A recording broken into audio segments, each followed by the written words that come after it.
आज जो हम टॉपिक ले रहे हैं वो इंडियन इकोनॉमी का मौद्रिक नीति या मॉनेटरी पॉलिसी ले रहे हैं। अब ये जो टेस्ट है आज जो है मौद्रिक नीति पर ही बेस्ड है। इसमें देखिए, इसमें चेक करिए, जितने भी क्वेश्चन सही होंगे उसको ध्यान से चेक करिए। आप जो है पहला जो क्वेश्चन हमारा है वो है, देखिए आप जो है बैंक दर से क्या अभिप्राय है, यानी बैंक दर क्या है, यानी कि बैंक रेट मीन्स, इसका मतलब बताना है आपको जो है। इसमें देखिए आपका सबसे पहले देखिए आप जो है बैंकों द्वारा जमाकर्ताओं को दी जाने वाली ब्याज की दर, ऋण लेने वालों से ली जाने वाली ब्याज की दर या अंतर बैंकीय ऋणों पर ब्याज की दर। अब दूसरा, केंद्रीय बैंक द्वारा अन्य बैंक को दिए गए ऋणों पर लिए जाने वाले ब्याज की दर। देखिए इसका बनेगा डी आंसर बनेगा, ये बन जाता हमारा डी आंसर, ये डी आंसर बन जाता है। देखिए बैंक दर से जो अभिप्राय है, बैंक दर है क्या? बैंक दर जो है मतलब है केंद्रीय बैंक द्वारा अन्य बैंकों को दी जाने या दिए गए ऋणों पर लिए जाने वाला ब्याज की दर से है।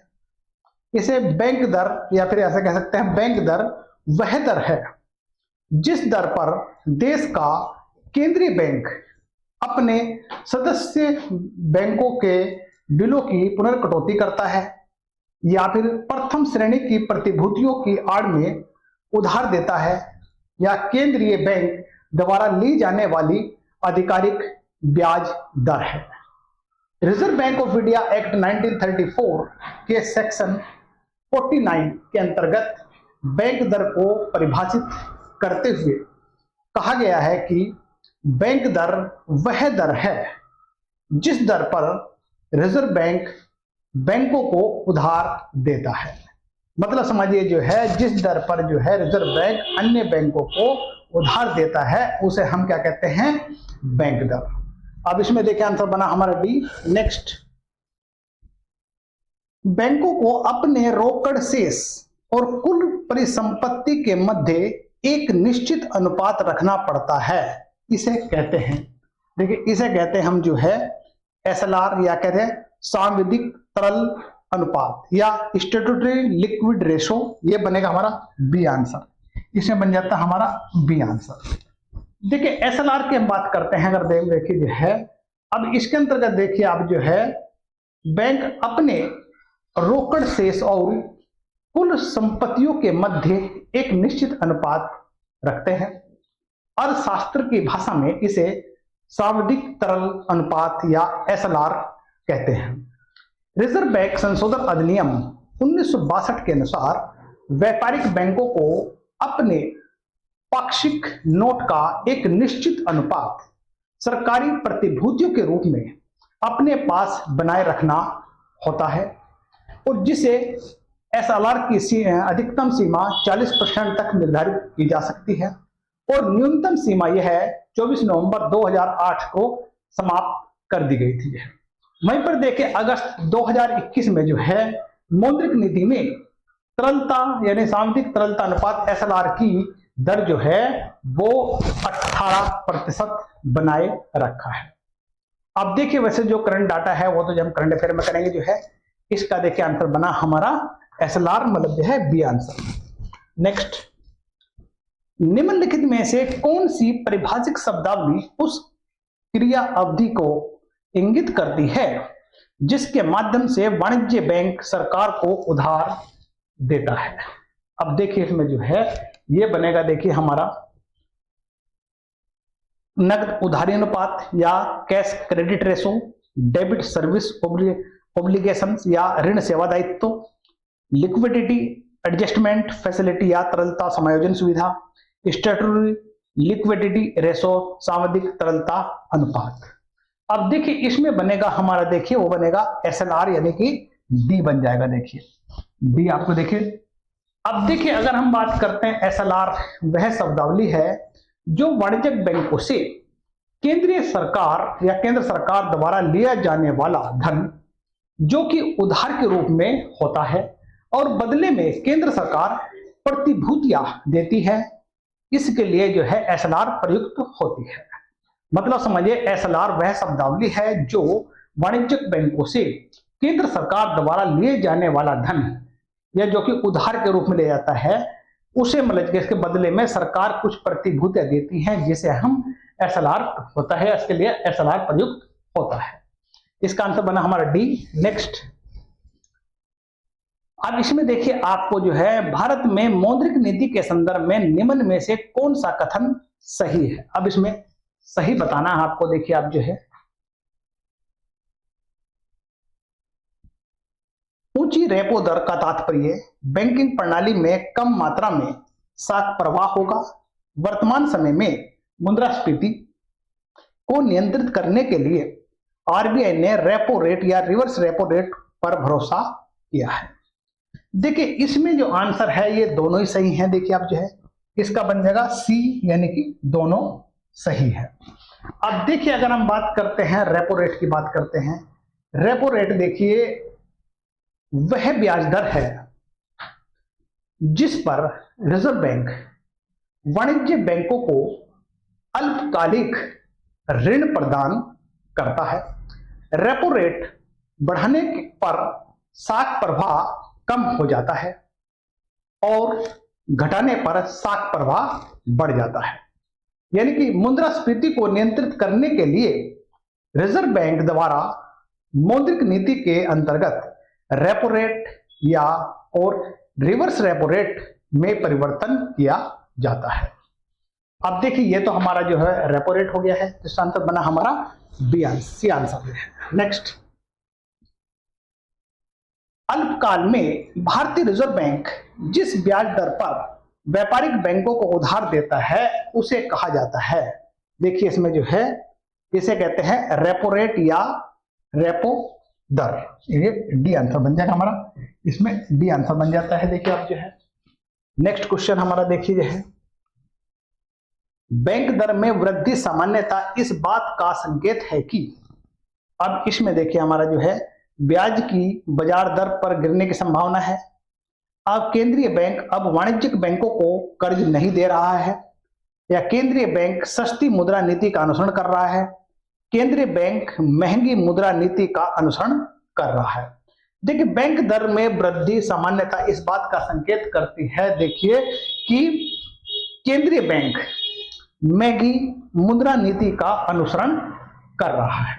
अब देखिए सामान्यतः जब देश में महंगी मुद्रा नीति का अनुसरण किया जाता है तो बैंक दर में वृद्धि की जाती है, और जबकि सस्ती मुद्रा नीति का अनुसरण करने पर बैंक दर में कमी की जाती है। मतलब समझिए, सामान्यतः देश में महंगी मुद्रा नीति का अनुसरण तब किया जाता है जब बैंक दर में वृद्धि की जाती है। यानी कि जो है महंगी मुद्रा नीति में बैंक दर में वृद्धि की जाती है और सस्ती मुद्रा नीति का अनुसरण करते हुए बैंक दर में कमी की जाती है। ये ध्यान रखिएगा आप जो है।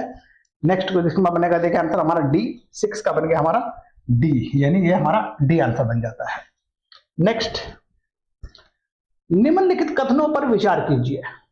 देखिए आप जो है, बैंक दर वह ब्याज दर है जो भारतीय रिजर्व बैंक अपने ग्राहकों से अपने अल्पकालिक उधार लेता है। अब देखिए इसमें जो है ब्याज देने में क्या, रेपो दर वह है ब्याज दर है जो भारतीय रिजर्व बैंक अपने ग्राहकों से उनके दीर्घकालिक उधार लेता है।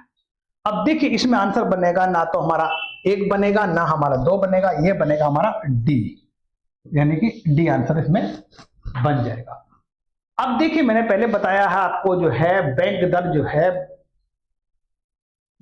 बैंक दर वह दर है जिस पर रिजर्व बैंक व्यापारिक बैंकों को दीर्घकालिक ऋण उपलब्ध कराता है। आरबीआई व्यापारिक बैंकों को दिए गए ऋण पर ब्याज की दर की न्यूनतम सीमा निर्धारित करता है। आरबीआई जिस दर पर वाणिज्यिक बैंकों को अल्पकालीन ऋण देता है उसे रेपो रेट कहते हैं, और रेपो रेट के तहत ही RBI Reserve Bank of India व्यापारिक बैंकों को अनुमोदित प्रतिभूतियों के विरुद्ध ओवरनाइट चलन निधि प्रदान करता है। देखिए अब क्लियर होगा आपको रेपो रेट है, इसका आंसर बनेगा हमारा डी। नेक्स्ट, निम्नलिखित कथनों पर विचार कीजिए। रेपो दर एक ऐसी दर है जिस पर अन्य बैंक भारतीय रिजर्व बैंक की धनराशि उधार लेता है। या फिर नंबर 2, किसी भी देश की गिनी गुणांक के 1 के मान का अभिप्राय है कि उस देश की जनता में प्रत्येक की आय पूर्णतः समान है। अब इसमें देखिए हमारा सिर्फ एक सही है, बाकी ये सही नहीं है। इसका मतलब हमारा आंसर ए बन जाता है, इसमें आंसर बन जाता है हमारा ए। अब देखिए रेपो दर वह दर नीति है, मैंने पहले कई बार रिपीट कर दिया और एक बार फिर देख लिया आप जो है, यानी कि वह दर है जिस पर भारतीय रिजर्व बैंक अन्य बैंकों को कर्ज या अल्पकालिक उधार देता है। अब देखिए यह कथन एक सही है। गिनी गुणांक आय वितरण में असमानता का मापक होता है, यानी गिनी गुणांक जो है एक तरह आय में या आय वितरण में असमानता का मापक होता है। इसे 0 से 1 के बीच मूल्य अनुपात से परिभाषित किया जाता है। 0 मूल्य का अर्थ होता है पूर्ण आय समानता, अर्थात सभी आय समान है, जबकि 1 मूल्य का अर्थ होता है पूर्ण आय असमानता, अर्थात संपूर्ण आय किसी एक के पास है और अन्य सभी के पास शून्य आय है। कथन 2 असत्य है।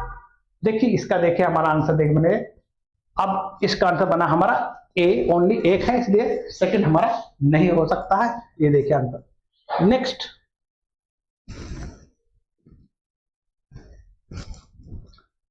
स्वतंत्र भारत के अर्थव्यवस्था के संदर्भ में निम्नलिखित में से कौन सी एक सर्वप्रथम घटित होने वाली घटना है। अब देखिए इसमें जो है यानी कि सर्वप्रथम बताना आपको, देखिए अब जो है बीमा कंपनियों का राष्ट्रीयकरण, भारतीय स्टेट बैंक का राष्ट्रीयकरण, बैंकिंग रेगुलेशन एक्ट अधिनियम, पहली पंचवर्षीय योजना लागू करना। देखिए अब देखिए इसमें देखिए हमारा जो है बैंकिंग रेगुलेशन एक्ट अधिनियम जो है पहली घटना है। देखिए कन्वर्जन रहमान जो है आपका, देखिए इसके अंदर देख लीजिए जो बैंकिंग रेगुलेशन एक्ट अधिनियम जो है ये 1949 में बनाया गया था। वहीं पर जो है पंचवर्षीय योजना की जो शुरुआत हुई थी वो 1 अप्रैल 1951 में की गई थी। भारतीय स्टेट बैंक का 1 जुलाई 1955 में राष्ट्रीयकरण कर दिया गया था। बीमा कंपनियों का राष्ट्रीयकरण जो है 1 सितंबर 1956 में किया गया था। अब देखिए सबसे पहले जो घटना घटी है मतलब देखिए वह है बैंकिंग रेगुलेशन एक्ट 1949। इसका देखिए हमारा ये सी आंसर बन जाता है, ये सी आंसर बन जाता है। अब इसके बाद देखिए अगर हम बात करते हैं, देखिए मतलब जो है अगर हम जो है बीमा कंपनी की बात करते हैं, ये 1956 है, मैंने बताई दी आपको जो है। ये बात है स्टेट बैंक का जो है ये आपका जो है हमारा जो है स्टेट बैंक वजह 1955 में यही अपने है, और वहीं पर रेगुलेशन 1949 में है, और आपका जो है पंचवर्षीय योजना 1951 का है। तो इसमें जो सबसे पहले घटना हो रही वो हमारी बैंकिंग रेगुलेशन एक्ट अधिनियम 1949। नेक्स्ट, बेसल 2 निम्नलिखित में से किस एक से संबंधित है। अब देखिए बेसल 2 का देखिए हमारा जो है नगर विमानन की में सुरक्षा के अंतरराष्ट्रीय मानकों से, या साइबर अपराधों के प्रतिकूल उपायों से, या खिलाड़ियों द्वारा नशीले पदार्थ के दुरुपयोग के प्रतिकूल उपाय से, किसी बैंक की पूंजी की पर्याप्तता के मापन के लिए अंतरराष्ट्रीय मानकों से है। इसका बनेगा हमारा बी आंसर, मतलब जो है ये हमारा बी है। बेसल सेकंड जो है संबंधित जो है वो किसी भी बैंक की पूंजी की पर्याप्तता के मापन के लिए अंतरराष्ट्रीय मानकों से संबंधित है। वहीं पर देखिए अंतरराष्ट्रीय समझौता के लिए बैंक फॉर इंटरनेशनल सेटलमेंट जो बेसल के स्विस सिटी में अवस्थित है, बैंकों के लिए बेसल मापदंड की घोषणा करता है। संशोधित बेसल सेकंड मापदंडों का उद्देश्य बैंक पूंजी संरचना को बेहतर बनाना है और साथ ही जोखिम प्रबंधन को उत्तरदायी बनाना है। वहीं पर देखिए हम बेसल थर्ड को नवंबर 2010 में पारित किया गया था। बेसल थर्ड के मानकों बेसल सेकंड की तुलना में बैंकों की तरलता और पूंजी की अधिक सशक्त स्वरूप का अनुमोदन करते हैं, ताकि आर्थिक और वित्तीय दबाव की अवस्था में उनका सामना करने के लिए बैंकों को तैयार किया जा सके। ये समझिए कि बेसल सेकंड बेसल थर्ड में क्या है, देखिए आप जो है इसका आंसर देखिए हमारा डी बन जाता है। नेक्स्ट, खुले बाजार की कार्रवाइयां समाहित होती है। अब खुले बाजार की से देखिए, इसमें देखिए आप जो है साख नियंत्रण की गुणात्मक विरोधी विधियों में, साख नियंत्रण की परिणात्मक विधियों में, या राजकोषीय नीति के नियंत्रण में, या श्रम नीति नियंत्रण में।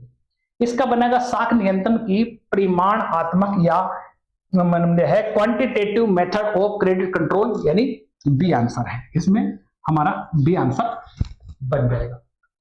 अब देखिए मौद्रिक नीति के जो अंतर्गत है आरबीआई के द्वारा मुद्रास्फीति को नियंत्रण करने के लिए प्रयोग में लाए जाने वाले साख नियंत्रण की परिणामात्मक विधियां ये कौन कौन सी है? Repo rate, reverse repo rate, bank दर, सीआरआर और एसएलआर जो कारगर साबित नहीं होते हैं, तब आरबीआई अंतिम विकल्प के तौर पर खुले बाजार में वित्तीय संसाधनों के माध्यम से अपनी परिसंपत्तियों की खरीद एवं बिक्री प्रारंभ कर देती है, जिससे सीधे एवं त्वरित स्तर पर मुद्रास्फीति या तरलता को नियंत्रित किया जा सकता है। अब देखिए इसका आंसर बनेगा हमारा बी। नेक्स्ट, निम्नलिखित में से कौन भारतीय रिजर्व बैंक की मौद्रिक नीति का एक साधन नहीं है? देखिए अब देखिए इसमें जो है हमारा बैंक रेट, एसएलआर या वैधानिक तरलता अनुपात, जीएसटी या गुड्स एंड सर्विस टैक्स या माल और सेवा कर या जीएसटी बोलते हैं, कैश रिजर्व रेशो, नगद आरक्षण, इसका आंसर बनेगा सी। जीएसटी इसका नहीं है तो आंसर बन जाता है हमारा सी। अब देखिए जीएसटी के देखिए मतलब जो है एक तरह से देखिए आप जो है माल और सेवा कर भारतीय रिजर्व बैंक की मौद्रिक नीति का साधन नहीं है, जबकि बैंक दर, वैधानिक तरलता अनुपात, नगद आरक्षित अनुपात मौद्रिक नीति के साधन है।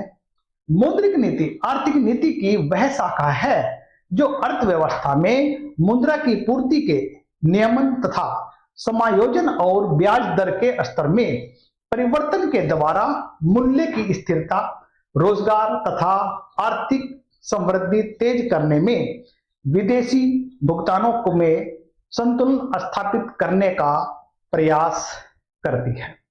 अब देखिए इसका आंसर बनेगा हमारा सी। नेक्स्ट, सामान्य रूप से मुद्रा नीति का प्रधान लक्ष्य है। अब मुद्रा नीति का जो प्रधान लक्ष्य है देखिए आप जो है वो है हमारा मुद्रा आपूर्ति का नियंत्रण करना, निजी बैंकों को नियंत्रण करना, शेयर बाजारों का नियंत्रण करना या बहुमूल्य धातु बाजार का नियंत्रण करना है। देखिए मतलब सामान्यतः मुद्रा नीति जो का प्रधान लक्ष्य है वो कंट्रोल ए मनी सप्लाई यानी मुद्रा आपूर्ति को नियंत्रण करना, ये बन जाता है हमारा ए आंसर, इसका ए आंसर बन जाता है। अब देखिए जो है अर्थशास्त्र में मुद्रा नीति का विशेष स्थान है।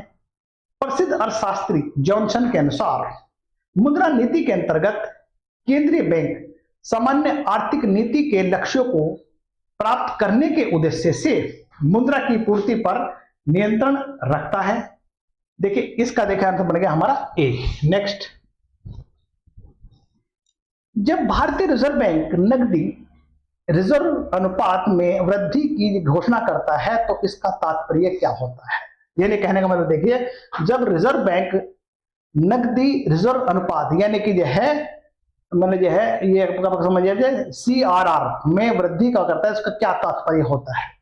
देखिए इसमें देखिए हमारा जो है वो है हमारा वाणिज्य बैंकों के पास उधार देने के लिए कम मुद्रा होगी, या फिर कहते हैं भारतीय रिजर्व बैंक के पास उधार देने के लिए कम मुद्रा होगी, ये सर कहते हैं केंद्र सरकार के पास उधार देने के लिए कम मुद्रा होगी, वाणिज्य बैंकों के पास उधार देने के लिए अपेक्षाकृत अधिक मुद्रा होगी।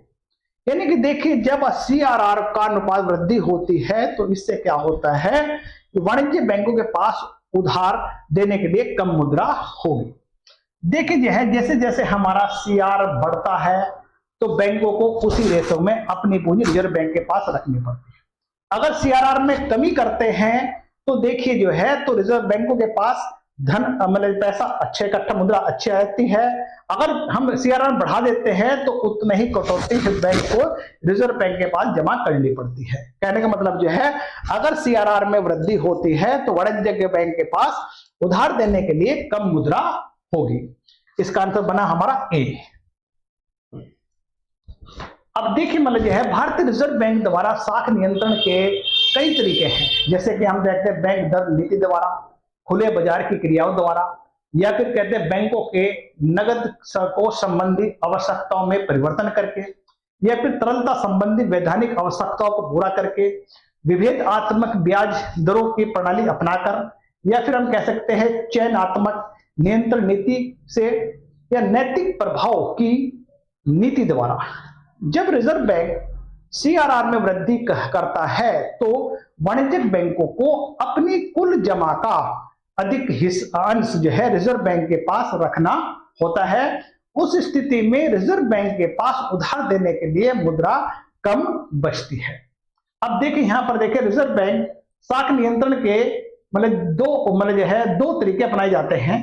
एक देखिए हमारा, देखिए इसमें जो है परिणामात्मक तरीका।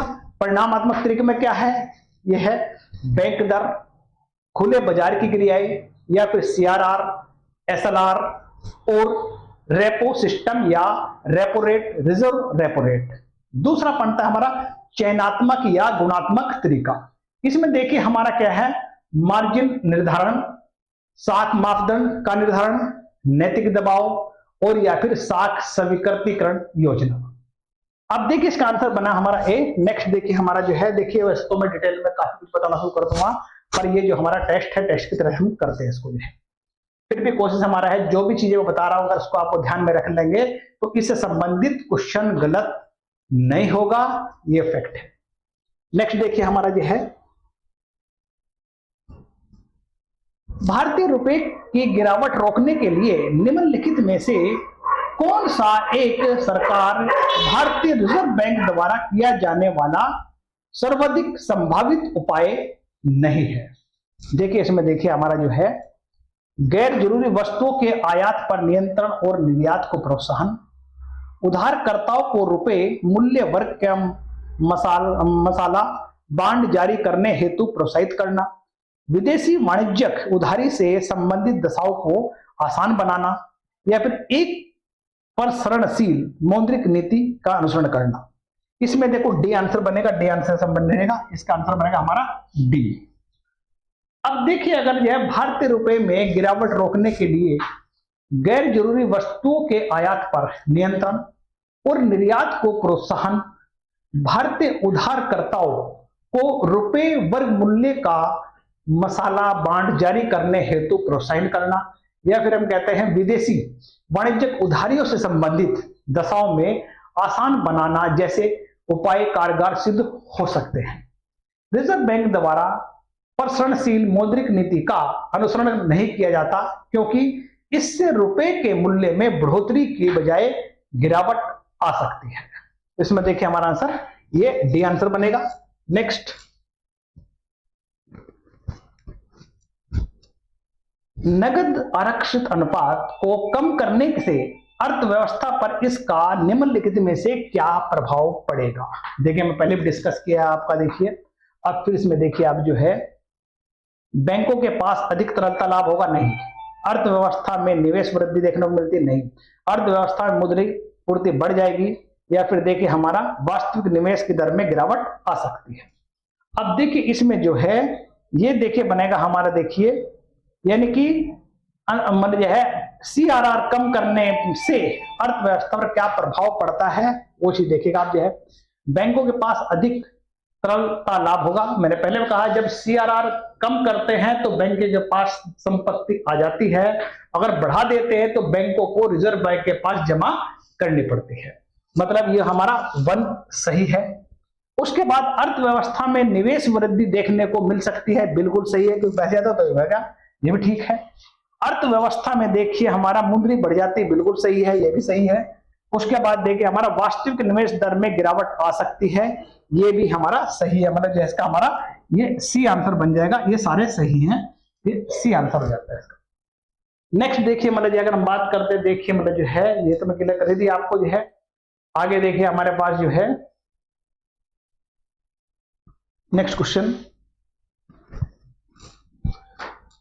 परिणामात्मक साख नियंत्रण की विधि निम्नलिखित में से कौन सी नहीं है। ये देखिए हमारा, देखिए इसमें हमारा बैंक दर, वेरिएबल फंड या वेरिएबल रिजर्व रेशो, परिवर्तनशील कोष, चर आरक्षण अनुपात, ओपन मार्केट प्रोसीडिंग, खुले बाजार की कार्रवाई, राशनिंग ऑफ क्रेडिट यानी साख की राशनिंग, ये डी नहीं बनेगा, ये हमारा डी आंसर बन जाता है। अब देखिए परिणामात्मक साख नियंत्रण की विधि में बैंक दर में परिवर्तन, खुले बाजार की क्रियाएं, नगद कोष के अनुपात में परिवर्तन, वैधानिक तरलता कोष अनुपात शामिल है, जबकि गुणात्मक या चयनात्मक साख नियंत्रण के अंतर्गत साख की राशनिंग, न्यूनतम सीमा का निर्धारण तथा नैतिक दबाव या सलाह आते हैं। गैरतलब है कि रिजर्व बैंक मतलब जो है साख नियंत्रण एवं नियमन हेतु दो प्रकार के साधनों का प्रयोग करता है। मैंने पहले बताया, पहले डिस्कस करा, एक बार फिर इसको देखिए आप जो है इसमें कौन कौन से हमारा, एक तो परिणामात्मक नियंत्रण और दूसरा गुणात्मक साख नियंत्रण। अब साख की जो राशनिंग का जो अर्थ है, केंद्रीय बैंक द्वारा अर्थव्यवस्था के किसी खास क्षेत्र में साख निर्गमन की उच्च सीमा को तय करना और साथ ही साख को विभिन्न भागों के रूप में अन्य क्षेत्रों में विभाजित करने का निर्देश देना होता है। देखिए इसका आंसर हमारा डी। नेक्स्ट, भारतीय अर्थव्यवस्था के संदर्भ में निम्नलिखित पर विचार कीजिए। आप देखिए अब इसमें देखिए हमारा जो है बैंक रेट, उसके बाद देखिए ओपन मार्केट, पब्लिक डेब्ट और लोक राजस्व। यहां भारतीय अर्थव्यवस्था संदर्भ में विचार करना, देखिए आपका, देखिए उसमें हमारा बैंक रेट और ओपन मार्केट, पब्लिक लोक ऋण या फिर पब्लिक रेवेन्यू राजस्व, इसमें आंसर बनेगा हमारा सी, यानी कि ये सी आंसर बन जाएगा। अब देखिए यहां पर जो है हम बात करते हैं बैंक दर और खुले बाजार की कार्रवाई मौद्रिक नीति के घटक हैं, और मौद्रिक नीति वह नीति है जो मूल्य स्थिरता बनाए रखने हेतु अर्थव्यवस्था में मुद्रा आपूर्ति को नियंत्रित करती है, और मौद्रिक नीति का कार्यान्वयन और अनुश्रवण भारतीय रिजर्व बैंक करता है। लोक ऋण और लोक राजस्व राजकोषीय नीति के घटक हैं, जबकि नियंत्रण वित्त मंत्रालय करता है। तो इसलिए मतलब यह है ये दो नहीं होंगे, आंसर बन गया सी। नेक्स्ट देखिए हमारा, जब भारतीय रिजर्व बैंक सावधिक नकदी अनुपात या स्टैट्यूटरी लिक्विडिटी रेशियो एसएलआर को 50 अंक आधार अंक बेसिस पॉइंट कम कर देता है, तो निम्नलिखित में से क्या होने की संभावना होगी। देखिए इसमें देखिए आपका जो है भारत की जीडीपी विकास दर प्रबलता बढ़ेगी, विदेशी संस्थागत निवेश हमारे देशों में और अधिक पूंजी लाएंगे, या फिर कह सकते हैं अनुसूचित वाणिज्यिक बैंक अपने उधार देने की दर को घटा सकते हैं, या फिर इससे बैंकिंग व्यवस्था की नकदी लिक्विडिटी में प्रबल से कमी आ सकती है। इसका बनेगा सी आंसर, यानी कि जो है इससे क्या होगा कि अनुसूचित जो वाणिज्यिक बैंक है अपने उधार देने की दर को घटा सकते हैं, ये बन जाएगा सी आंसर। देखिए आप, अब देखिए वैधानिक तरलता अनुपात जिसे कहते हैं एसएलआर, नेट डिमांड और टाइम लायबिलिटी का प्रतिशत है, जिन्हें अनुसूचित वाणिज्यिक बैंक को रिजर्व बैंक द्वारा निर्दिष्ट रूप में स्वर्ण और प्रतिभूतियां के रूप में रखने की आवश्यकता होती है। अतः सावधिक नकदी या एसएलआर में कटौती से बैंकों के पास अधिक कोष होगा, जिससे वे ऋण स्वीकृत कर अर्थव्यवस्था में डाल सकते हैं, और इस उद्देश्य के लिए वे अपने ऋण दरों में कटौती कर सकते हैं।